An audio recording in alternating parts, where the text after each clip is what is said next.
Good morning from Washington. With all the intrigue of a Bond film, a stealthy General David Petraeus arrived and left Capitol Hill without being seen in public, but behind closed doors, they heard him. His testimony today was that from the start, he had told us that this was a terrorist attack, or there were terrorists involved from the start. It was testimony that seems to challenge White House explanations of who knew what when about the attack on the U.S. consulate in Libya that killed 4 Americans. Joining me is Missouri Senator Roy Blunt and Maryland Congressman Dutch Ruppersberger. Thank you both so much for joining us. Let's just start off with that last point, and that is, when you all listened to General Petraeus, was he saying something different than the White House was saying in the days after Benghazi about what it was, what the attack was about? Well, when he came before our committee, he said really the same thing that he said on September the 14th. I think on September the 14th, though, when you walked away from that hearing, you felt that it was more based on a protest. He did say, when he communicated to us, but he felt that there were terrorists involved and that there could be an al-Qaeda type link. He then reiterated that at this time. But there's no question that the impression to the American public was that it was a protest. But at this point, that was changed. Intelligence evolved, and the administration did state that it was not a protest. So at this point, we know it was not a protest. We still don't know whether it was planned or not, but we know it went on for hours. The point here, for people who may be confused as to why is this all important, is that folks on the Republican side believe that the president and his administration deliberately didn't tell the truth about what went on because we're using the storyline in the election that they'd all but taken care of al-Qaeda, and that this seemed to be al-Qaeda connected. Do you believe that? Well, that seems to be the case to me. I mean, you have this discussion about, well, you've got classified material and unclassified material. I think that really, you've got to have a really good reason why you don't give the American people the information you have, unless you think you're somehow going to really endanger people that are in other parts of the world. I mean, we had the people out of Benghazi that survived that attack on September the 12th. No reason they couldn't have been talked to. This idea for days until somehow we get the surveillance film, we don't really know for sure that there's not a protest. It's clear from the surveillance film there was never a protest. We had people out of there the next day. It's also clear that there had to be some planning. I mean, the first people are killed really early at the mission, but it's 6 or 7 hours later before the other 2 people are killed a mile and a half away. That clearly was something that intended to happen. It wasn't 7 hours later people get excited again. We knew that, and we knew that from the very start. So you basically think it was put out there because they didn't want to have the direct conversation about this being a terrorist attack? Well, I think until you hear a better explanation, that's the only conclusion you can reach. Let me ask you about the attack itself, because we still don't know. Do you, either one of you, feel that you know exactly what happened and who did it?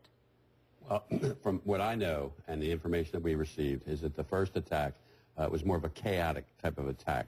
There didn't seem... This is the one that killed the ambassador. The ambassador, who died of smoke inhalation. Right. It wasn't gunfire. And that at that point, that it was more chaotic. Fires were set. You had people looting.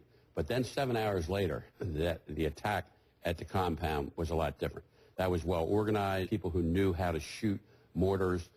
There seemed to be command and control. And that was a lot more planning, in my opinion, and they were a lot more effective. And that's when we had our other 2 Americans who were on the perimeter protecting the citizens. Remember, we had people from the first attack who worked for the State Department. They were all taken, and their lives were saved thanks to the security, taken to the second compound. And the people who were killed were in the perimeter while they were being put on planes or helicopters or whatever to get them to safety. Well, Candy, I think Dutch and I saw the same compilation of surveillance video. Even the first attack, while more chaotic and maybe not as well planned, these are people who suddenly get through the gate with weapons in most cases, and they start doing bad things from the very first moment. And I'd agree totally that the second attack, where you had relatively good use of the weapons that had to fire the mortars, precise hits, This is several hours later. Clearly, somebody who knows what they're doing is behind that attack, and the first attack, again, was not in any way you could look at it coming out of a spontaneous demonstration, because there wasn't one. Were there calls for help? Were they denied? Do we know the answer to that? Absolutely, they were not denied. There was an issue that appeared in the media that when the State Department, and the State Department was at the first location, when they called out for the CIA for help, immediately within, I believe, 20 minutes, they were getting their ammunition together, and they did come, and they also received firepower when they got there. So they almost had to fight their way in. And once they got there, they were able to get all of the people, Americans, to the area of safety at the second location, other than the ambassador, who decided to stay, and his press person, and he died of smoke inhalation. Senator, let me have you pause here a second, because I want to take a quick break. I'll let you answer that side. But we also want to focus on the Middle East right after this break. Okay. I'm back with Congressman Dutch Ruppersberger and Senator Roy Blunt. Senator, just the last word, if you will, before we get to the Middle East, on whether there were calls for help. They were denied. Congressman says no. Well, I'm not sure yet, and there are really two questions here. One is the level of security at the temporary mission and why it wasn't better.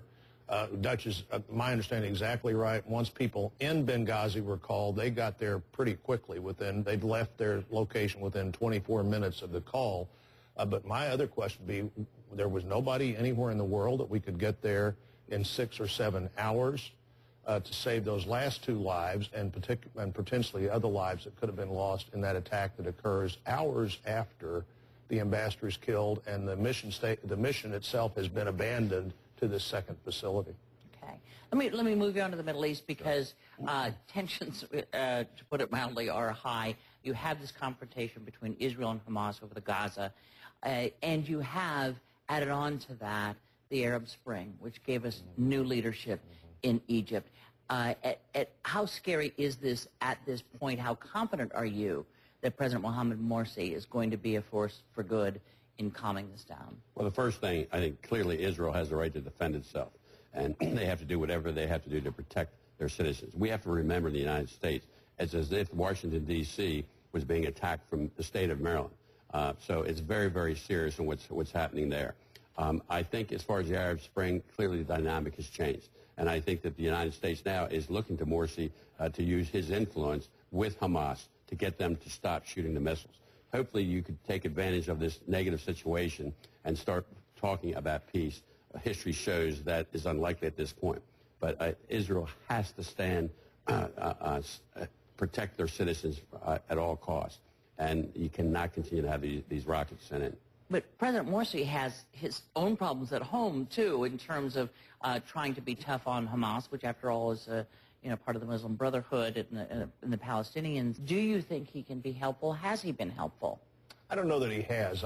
Clearly, we've benefited from almost 40 years now of having peace partners between Israel and Egypt, even though the Egyptian government never told the people of Egypt how important this was that you maintain this peace relationship, and we don't have that right now. I think the Prime Minister of Egypt, not Morsi, but the Prime Minister, went to Gaza. A high-ranking person went to Gaza last week, met with them. They've expressed all kinds of sympathy. Certainly, the Senate passed a resolution last week unanimously that's in line with what the Congressman just said about the right to defend yourselves. But we've got people who have traditionally been our allies in trying to maintain the peace in Turkey, in Tunisia, in Egypt, that now are encouraging the things that clearly will not keep the peace if Hamas is allowed to continue to do what Israel can't, frankly, allow it, Candy, to continue to do. Let me add in the other element here, and that's Iran. Is Iran arming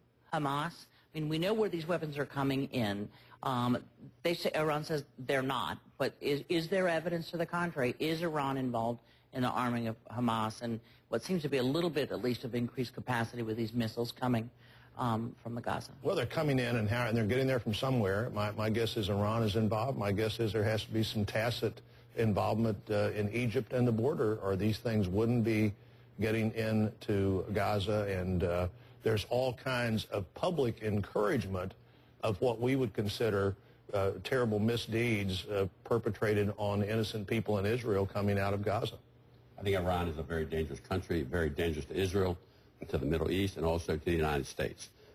They export terrorism, and they also have the ability to manufacture rockets and missiles. I had a conversation with the ambassador. Clearly, the rockets that were sent in are Iranian rockets. They support Hamas, and I think that they're very serious. And by the way, to answer your question, you talked about Morsi. I think a bigger player here is Erdogan, President Erdogan of Turkey. They've become very powerful. Have a lot more influence in the Arab area, and I think Erdogan is going to be a key player if there's going to be any issue of calming down the hostility as it relates to Hamas.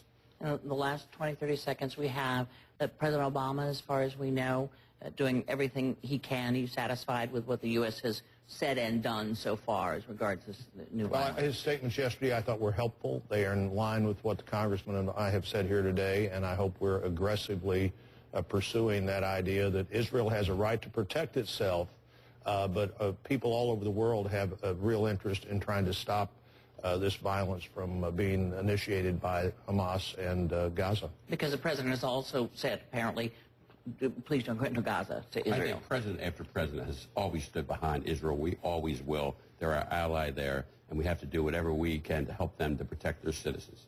Congressman Rupert, Senator Blunt, thank you both so much for being here today. Okay. When we return, solving the financial crisis before it's too late.